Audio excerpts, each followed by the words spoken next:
Okay, so hello everyone, and here we have today Mr. Priyank Jain, who is representing IYCN as a youth delegate, and he's also special assistant to the CEO of CEEW. So first, let's get to know very briefly about him. So Priyank, could you just tell us a brief about yourself? Hi Anshuman, hello everybody.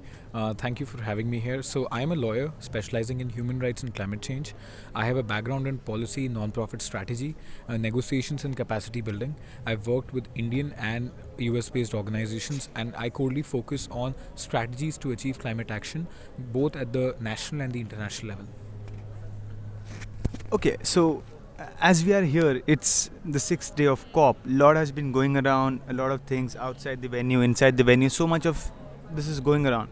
So, from your experience, could you just tell me, like, so far, what is your perspective of COP? What is happening here? Like, it's very difficult for a lot of people to understand what's going in on the inside because there's so many things going on together. So, what is your perspective that is going on inside?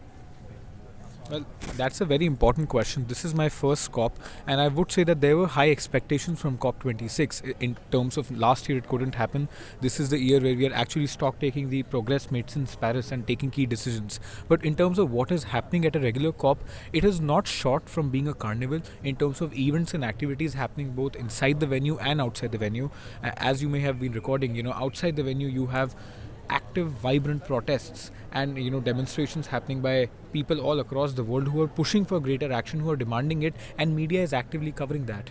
And inside the COP you will see different zones, green and blue zone. Within the blue zone we are right now sitting in the action zone under a big globe, but here there are media press briefings happening. In the blue zone also you have country pavilions and corporate pavilions where you have panel discussions happening all the time. You have dedicated meeting groups in which different constituencies and their working groups are discussing the updates that are happening in the negotiations. And you have the plenary events which are open to the public or sometimes private, where states are discussing amongst themselves with the presence of observer parties on what are the issues with respect to happening. Yesterday we had a fantastic presentation from Mr. Al Gore on climate crisis and solutions. But while all of this is happening, central to this are the official negotiations between countries and multilateral development institutions on climate change under the UNFCCC framework. Those negotiations are of course not open to parties, but that is a central part, and all of this that I've outlined so far is what surrounds that. And you could say that there are different progresses being made,